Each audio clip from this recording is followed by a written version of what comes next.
You know the scene from The Dark Knight where the Joker's crashing the party and he's having this old man and saying to him, "You look like my father, I hated my father." Yeah. That guy, the boss of the impeachment proceedings of Trump, he's a politician. Really? He just loves Batman films. Wow, I didn't know that, but this is a very nice fact That's really to start our new episode of pop culture program called Culture Clash.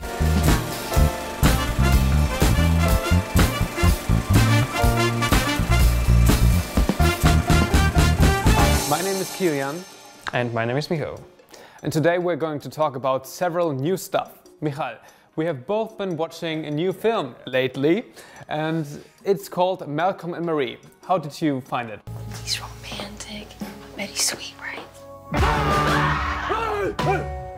I was impressed by this movie, really. Like, I think it's probably be one of my favorite movies of this year. We're in February, but yeah, I know enough. everybody are telling me this, but really, I really like this movie because the screenplay is really good, and this movie shows us that the screenplay is the most important thing when you make a movie. But before we're gonna talk about our feelings towards this movie, Kilian, I have a question to you. How this happened that the director Sam Levinson started producing this movie?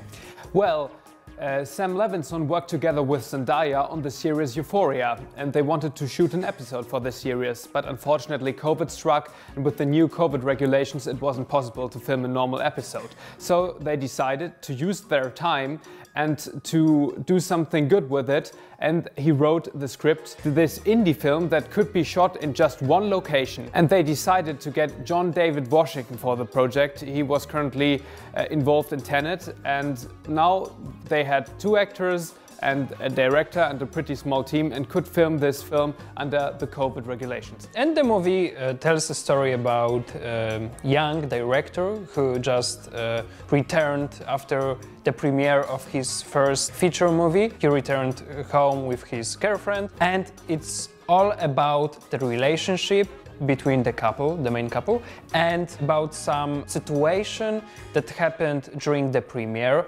and we're gonna find out what happened, but the main characters will talk about it and have like the argue through the whole movie. But the thing that is the most important in this movie is that this movie is just realistic when it comes to the relationship between Marie and Malcolm. And the actors play this role extremely well.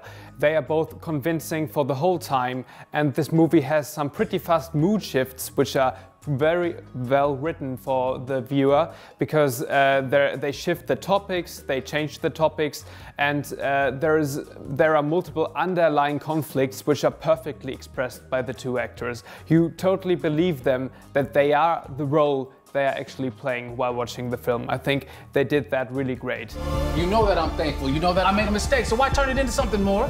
Because it's about how you see this relationship. There is not really a moment when you think, oh, that's not realistic, that's too much, or that wouldn't happen in real life. I think this film is almost like you would be watching them through a window. Yeah, I was feeling like that sometimes. Not yeah, like when they watching had the argue, you know? Yeah, like yeah. I was like, okay, it's like there was this scene in the bathroom, you remember, and then I was like feeling, okay, I shouldn't be there. Yeah, there's also very few, or I think no, actually composed score for this film. All the music that is in the film is actually played by the characters on devices. That's very interesting because it's all the time very fitting.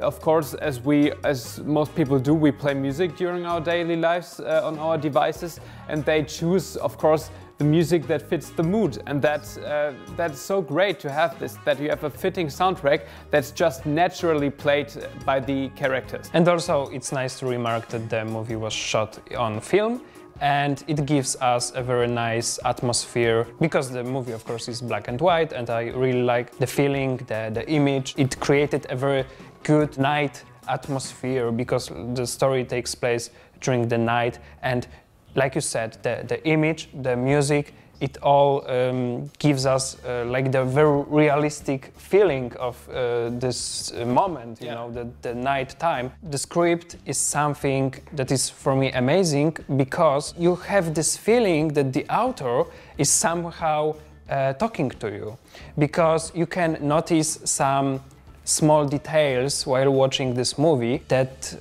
are like quite hidden. It's not like some kind of metaphor. The topics that the characters are moving, somehow they are also connected with how the movie was made. That was my experience too. Like, the director is probably putting some stuff out of his own biography in the film and then phrases it in the film like the characters have experienced it themselves. That's what I found really interesting. You can really feel the person behind the film. Because the film was shot in black and white, and because it has just one location, you would probably think that it might appear boring after a while. But that's totally not the case, because they have amazing, really beautiful artistic shots in this film.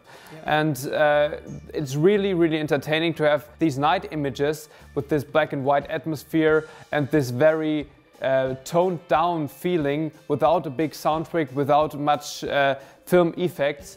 That really gave me a really realistic feeling, also in addition to the great dialogue. Yeah, but the only problem about the image is that, you know, it would be much better to see this movie in the theater, and yeah, when you watch it on Netflix, you need to have really good display, like to see the contrast and the black. So it's a very interesting concept when the movie is just about two characters and the story takes place in one place. It's quite similar like some Tarantino's movie, or I don't know, 12 Angry Men. Reservoir Dogs. Yeah, that's the movie I was thinking about. Also, when you watch this kind of movie, you can have like some kind of expectations, you know, about, for example, what will happen in the third act of the movie. And I like how the director planned everything, that I was watching this movie and I had like the feeling that, okay, now he will probably do this, but he didn't. So like he likes to play with my expectations because he is showing me that, okay, this movie is made in this style, but of course he will change something. So that's part of this communication I said before about the author and the viewers of the movie. Yeah, I would say it's like a really well-written play. Yeah, of course. And I think that's also a good conclusion. People who like well-written plays will definitely like this film. People who expect a totally produced, full movie with a lot of effects, extreme shifts of location and drastic impact on the story, these people will probably not like this film so much, because it's a really toned down film that's almost like a play that has been recorded. Da ich ein Deutschlernender bin, versuche ich jede Woche ein neues Buch auf Deutsch zu lesen, um mein Niveau zu verbessern. Heute wollte ich vom österreichischen Autor Daniel Glattauer sprechen. Er hat 2 Romanen geschrieben. Sie heißen Gutgran Nordwind und Alle 7 Bälle. Diese Romanen erzählen von Leo Leike und Emmy Rottner. 2 Leute, die einander gar nicht kennen, während eines Fälles beim Schreiben einer E-Mail-Adresse fängt ihre Beziehung an. Das ist aber eine briefliche Beziehung. Wie eine Art Brieffreundschaft also. Ja, genau. Und es gibt wirklich keine Erzähler, sondern man kann nur die E-Mails von Emmy und Leo lesen. Das ist wirklich ein sehr spannendes Buch. Sie schreiben einander jahrelang, sie verlieben sich ineinander, trotzdem haben sie wirklich einander nie gesehen, keine Foto gesehen und nie getroffen. Und so fängt eine lange und spannende Beziehung an. So thank you very much for watching, and if you have any recommendations or questions, write them down in the comments, and if you liked it, we'll see you next week. Tschüss. Tschüss.